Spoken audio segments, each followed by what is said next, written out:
গরুর ভুঁড়ি অনেক মজার এবং লোভনীয় একটি রেসিপি। তবে গরুর ভুঁড়ি কিন্তু যেমন তেমন করে রান্না করলে স্বাদটা উপলব্ধি করা সম্ভব নয়।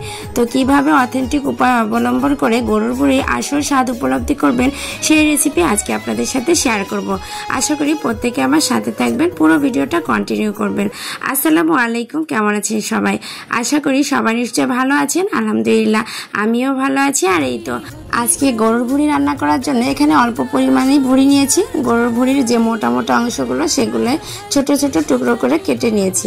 আগে তো অবশ্যই পরিষ্কার পরিচ্ছন্ন করে নিতে হবে। তারপর এর মধ্যে এখানে যে পরিমাণ গরুর ভুঁড়ি দিয়েছি সেই পরিমাণে মশলাগুলো দিয়ে দিব।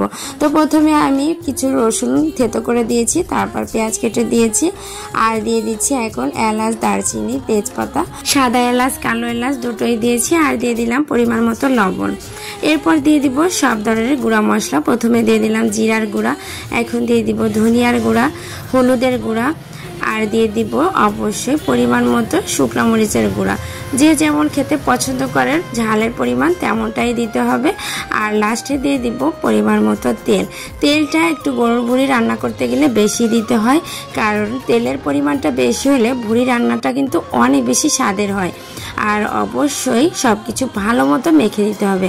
এখানে আমি হাত ব্যবহার করিনি, তো আমি এখানে এই যে খুন্তি দিয়ে ভালো মতো নেড়ে চেড়ে মিশিয়ে নিচ্ছি। যেহেতু অল্প পরিমাণে রান্না করছি, তো হাত না দিলেও কিন্তু সুন্দর মতো মেখে নেওয়া যাচ্ছে। তো সব মেখে নেওয়া হয়ে গেলে এখানে আমি কোনো রকমের পানি না দিয়েই ঢাকনা দিয়ে ঢেকে রেখেছিলাম। দেন যখন দেখলাম একদম শুকনা শুকনা ভাব, তখন কিন্তু একটু পানি দিয়েছিলাম, সেটা ভিডিওতে স্কিপ হয়ে গেছে। আবারও ঢাকনা দিয়ে ঢেকে এভাবে ঢেকে খুলে অনেকটা সময় নিয়ে প্রায় 2 দিন ধরে আমি এভাবে জাল করে করে ভুঁড়িটা রান্না করেছিলাম। আর 2 দিন বলতে আসলে 5-6 বার করে আমি জাল করেছিলাম। আর এখানে অল্প অল্প করে পানি দিচ্ছিলাম আর জাল দিচ্ছিলাম, এতে করে টেস্টটা অনেক বেশি ভালো আসে আর খেতেও দারুণ লাগে। তো যখন একদম সিদ্ধ হয়ে গেছে তখন আমি এর মধ্যে পরিমাণ মতো আলু দিয়েছি, অর্ধেক পরিমাণ প্রায় আলু দিয়েছি। এর মধ্যে আলুর পরিমাণটা বেশি হলেও খেতে কিন্তু অসাধারণ লাগে, কারণ আলুর মধ্যে কেমন যেন ভুঁড়ির একটা ফ্লেভার চলে আসে। আর এই ভুঁড়ি রান্নাতে কোনো রকমের একবারেই পানি দেওয়া চলবে না, এখানে কিন্তু একটু একটু করে পানি দিয়েছিলাম যাতে করে এর টেস্টটা অনেক ভালো আসে। আমি যেভাবে বলছি আপনারা যদি এভাবে রান্না করেন ইনশাল্লাহ আপনাদের রান্না অনেক বেশি মজার হবে। একবার খেলে এভাবে বারবার খেতে চাইবেন। তো লাস্ট মুহূর্তে আমি একটু পেঁয়াজ বেরেস্তা করে নিয়েছিলাম, এটাও তেল সহকারে এই ভুঁড়ি রান্নার মধ্যে দিয়ে দিব। তো এই তো ভুঁড়ি রান্নার লোকটা দেখেই বোঝা যাচ্ছে যে কত মজার হবে। আর ভুঁড়ি রান্নাতে তেলের পরিমাণটা বেশি বলে এই যে উপরে কিন্তু তেলটা ভাসছে, আর এটা খেতেও অনেক বেশি ভালো লাগবে। তো এই তো পেঁয়াজ বেরেস্তা দেওয়ার পরে একটু নেড়ে চেড়ে দিচ্ছিলাম। অনবরত কিন্তু নাড়াচাড়া দিতে হবে, কারণ যদি নিচের দিকে লেগে যায়, যেহেতু ঝোলের পরিমাণ কম, তাহলে কিন্তু পুরো টেস্টটাই নষ্ট হয়ে যাবে। আর লাস্ট মুহূর্তে দিয়ে দিলাম গরম মশলার গুঁড়া। এটা দেওয়ার পরে এমন মজার একটা ফ্লেভার পাচ্ছিলাম, মনে হচ্ছে এখনই খেয়ে নিই।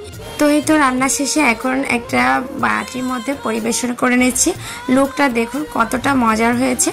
তো এখন আমি এটা রুটি ছিল আটার রুটি, চালের রুটি হলে অনেক বেশি টেস্ট হতো, তবে আমার সকালে করার আটার রুটি ছিল, সেগুলো দিয়েই খেয়ে নিচ্ছি। আপনারা চাইলে আটার রুটি, চালের রুটি কিংবা ভাতের সাথে খেতে পারেন, অনেক বেশি মজা লাগবে। যে যেভাবে পছন্দ করেন সেভাবে পরিবেশন করে খেয়ে নেবেন। দেখবেন এভাবে রান্না করে ভুঁড়ি রান্না খেলে অনেক বেশি টেস্ট পাবেন। তো সবাই ভালো থাকবেন, সুস্থ থাকবেন, দেখা হবে নেক্সট কোনো ভিডিওতে আবারও। আল্লাহ হাফেজ।